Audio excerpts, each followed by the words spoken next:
a lot of people heading into retirement, it's scary. And it might be scary to think, oh, I'm going to thrive, because you're looking at your money and wondering, how in the world can I thrive? Yeah, I think fear is a very big part of it. And I think the whole fear thing is not just necessarily about their finances, but it's the unknown.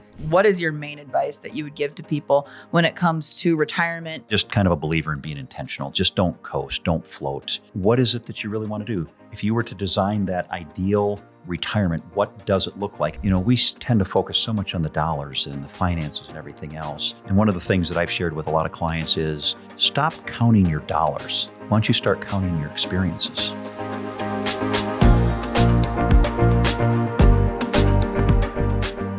Welcome back to the Retire and Thrive podcast, where we help you focus on that next chapter to live your life with purpose, wealth, and confidence. Absolutely. I'm Kamie. This is Dan, and we are excited to share with you more information when it comes to how to thrive in retirement. Dan is the author of this book, Retire and Thrive. So today we're going to focus on the word thrive. It's so important when it comes to retirement, and there's a lot that goes into it. How can you thrive after you decide, I'm done in the workplace, I'm going to retire? So Dan, what does thrive mean to you? I think for me, thrive is all about living that ideal lifestyle. It's oftentimes we tell clients, it's time to dial up the fun meter. It's really time to enjoy. Everybody's got different goals and desires. And I mentioned it on last episode when we got together last time, but it's really designing that lifestyle intentionally, not just floating by. I hear people say this frequently. I don't want to be in that rocking chair at 80 years old, looking back and having regrets and saying, I wish I'd done this, I could have done this, and I never did. And so for us, it's embracing that chapter. It's living that with purpose. And for some people, that purpose may be rekindling relationships with family, whether it's kids or grandkids or whatever it might be. And it could be health. We see a lot of people, and I hear it frequently, Kamie, where people retire and they're like, you know what? I was on this kind of treadmill where I just kept grinding and grinding. And I'm going to focus on me. Now I'm going to focus on my health, my vitality, so that I have the energy. Not that we have to go into this discussion, but we have a lot of people that approach retirement. In fact, my sister-in-law, and for some reason, even my brother, who is not really into sports at all, pickleball. That's the thing. Everybody's playing pickleball. Do you play? I played a couple of times. I don't know if I'm a pickleball player. And the reason I say that, and no throwing stones at anybody, but I feel like pickleball is for people like there's the level that's extremely competitive. Yes. And then there's people that are just going out for social. Mm-hmm. And for me, I'm competitive, but not at that level in the first group that's traveling around. And I probably don't want to just socialize and hang out. If I'm going to be there, I want to get some exercise. But I think it's a movement, quite frankly. And it's an incredible movement because all types, I have clients of mine in their late 70s, I just started playing pickleball a month or two ago and I got my sister or whatever. It's a great thing. And even the people that say to me, well, we really don't get a lot of exercise. I'm like, you're getting sunshine. It's beautiful. So not to go on the pickleball, but do you play? Moving. I've played, I've dabbled, and it's so fun. And you mentioned the people that are super uber competitive. They'll tell you what the rules are if you're doing it wrong. That is for sure. But it's good on your joints, and it's good to be moving around. And if you like pickleball, some people really, really like pickleball, and more power to them. Yeah. It's a fun game, and it's crazy how it's been growing. Let's talk about thriving and the mindset, where a lot of people heading into retirement, it's scary. And it might be scary to think, oh, I'm going to thrive, because you're looking at your money and wondering, how in the world can I thrive? You've dealt with, can I say thousands of clients? Is it more than that? Over the years, yeah. Thousands of clients over the years. Is fear a big thing that you deal with when you're chatting with them? Are a lot of people scared to maybe thrive? Yeah, I think fear is a very big part of it. And I think the whole fear thing is not just necessarily about their finances, but it's the unknown. Mm-hmm. And I often think you had mentioned in the previous episode about the demographics that are shifting. And I feel that's happening too, because my parents' generation, if they'd worked hard and saved enough money, they would buy, a double wide motorhome down south, and they'd belong to a motorhome park or community, and they'd have like a central community center. Mm-hmm.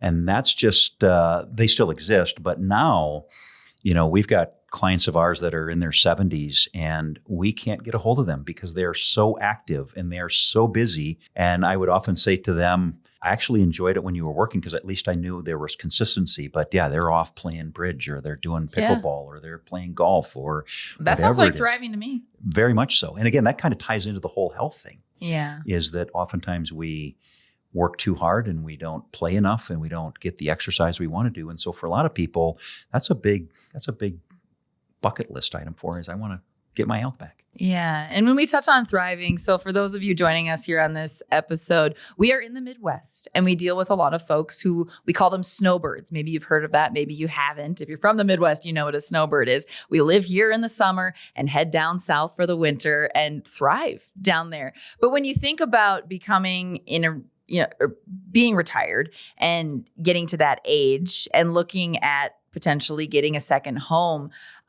to me, that seems scary. How am I going to afford that? How long am I going to be able to sustain that in my retirement? Maybe I'm retiring at 65 and, I look at the next 5 years and I think, I want to thrive in those years because I don't know how much longer I have. Mm-hmm. But then you also have to look at how much money do I have? Right. How are people able to do that? I look at my grandparents. They seem to do it comfortably. I love to go down there and visit them, but maybe that's not the case. I don't know. How can people manage that?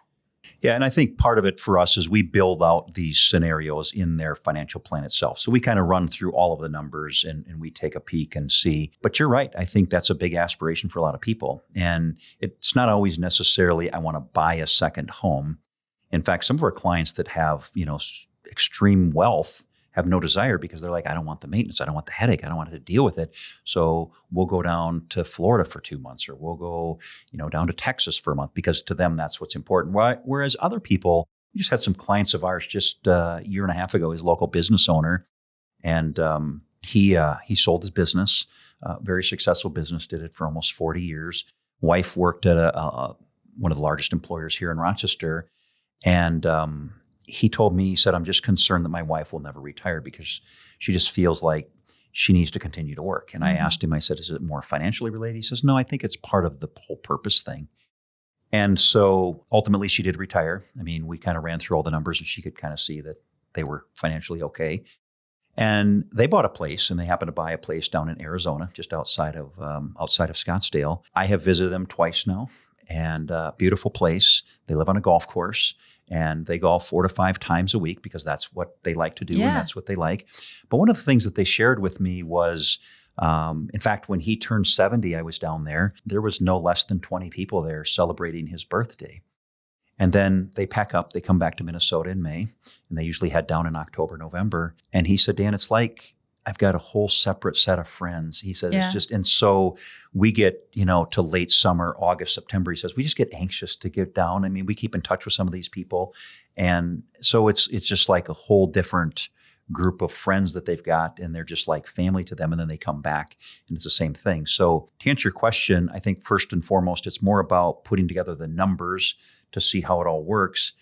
But getting back to the Thrive part, it's almost like once they see confirmation that the numbers look fine, then they need a little nudging sometimes, because you're right, it is scary and it is fearful, because they literally, Kamie, moved down there recently. They knew nobody. Yeah.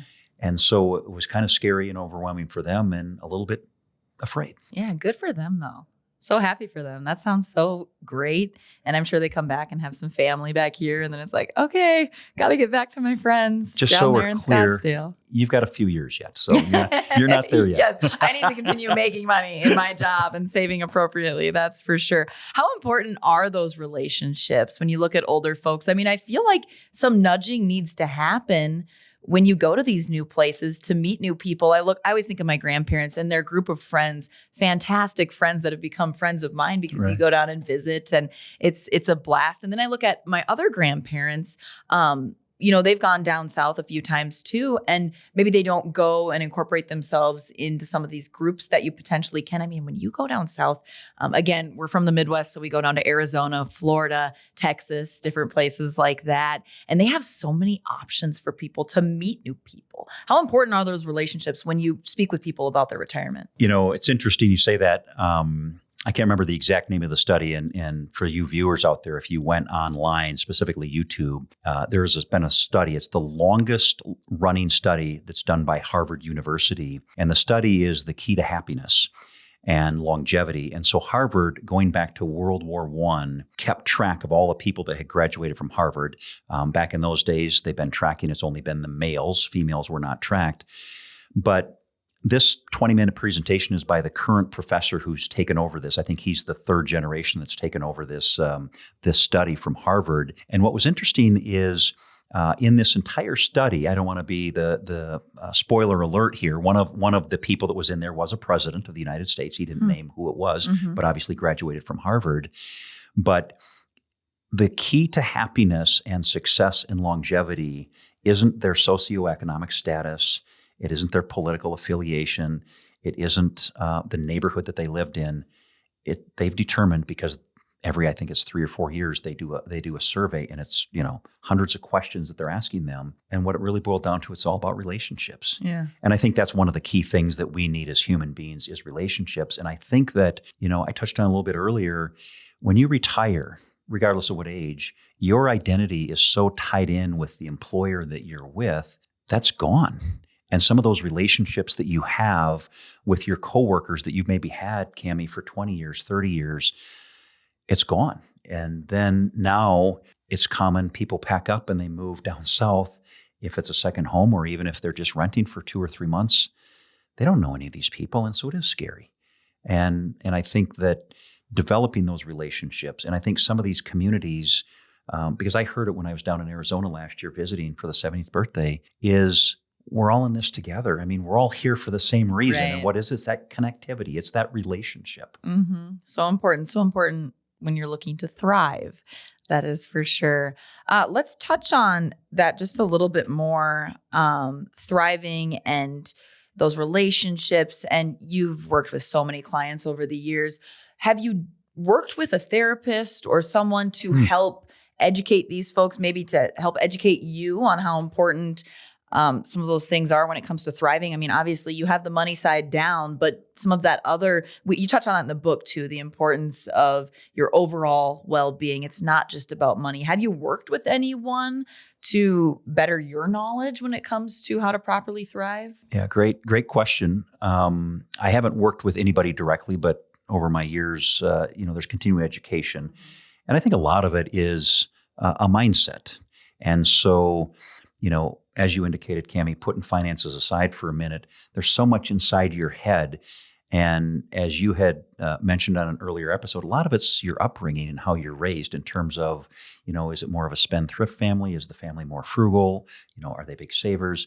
So a lot of that is kind of ingrained to us at an early age. I have contemplated working or work consulting with various, I don't know if we call them therapists, social workers, psychologists, but ultimately, it is about getting permission, and it's okay. And, you had brought the story up about your grandparents and how didn't feel comfortable, just going out and spending money frivolously on expensive restaurants. And so I do think it's a mindset. I do think it's important that whatever source, whether it's reading a book, whether it's consulting with someone who's maybe a little bit more of has a little bit more of an expertise in, the mindset, but ultimately giving people that green light to say, you deserve this. You've worked hard and it's okay. Yeah, some people need that green light. Mm-hmm. Some people definitely do, which is hard. And it's hard. And it's not necessarily your job, but I know you want to help better people in their retirement. And I also think, too, that, we tend to focus so much on the dollars and the finances and everything else. And one of the things that I've shared with a lot of clients is stop counting your dollars. why don't you start counting your experiences? Mm-hmm. Because it's really the experiences. And I know we talked a little bit about this offline about your generation being more of an experience generation than my generation, which is more of the material things, whether it's house and cabins and things like that, whereas your generation is more about let's do some experiences. And so going back to the mindset, some of that's applicable to me too, because, how do I justify dropping $5,000 to go to Arizona for a week or Florida for a week? But your generation is just like, why would we not have that experience? Because for me, it's like, well, I leave with nothing. Mm-hmm. And I think that's what, not only am I trying to shift my mind, but I'm trying to convey to my clients, like, it's okay to spend money on an experience, even though it's not tangible. Yeah. And that balance is so important, obviously, when it comes to taking those trips and going on those vacations. But it's important to have that mindset so that when you're on the vacation, you're not constantly thinking about money, because then it makes the vacation not very fun. Right. So it's definitely something it's hard for some people to grasp that and to, they're probably pushing themselves to do it, but it's just like, it's holding me back a little bit. I'm going to take you out in left field, completely out in left field here. I have a question for you. What do you think about timeshares? That is left field. So that's the great thing about podcasts. Sometimes we don't know what's coming out of left field or right field. So timeshares, that's a very, very broad question. I'm sure you have some clients that have timeshares and you look at that and how it impacts them. We do. And this may surprise you. I have a client of mine, wildly successful businessman. And he approached me 4 years ago and also is a CPA, but he's a businessman. So definitely knows taxes, definitely knows finances. And he said, I just can't believe where this is going to be a bad thing. And so we broke it all out in his financial plan. It was a big check that he wrote. And timeshares have shifted in terms of the way to buy into timeshares. Some of it is you pay a big check up front and then you get so many years.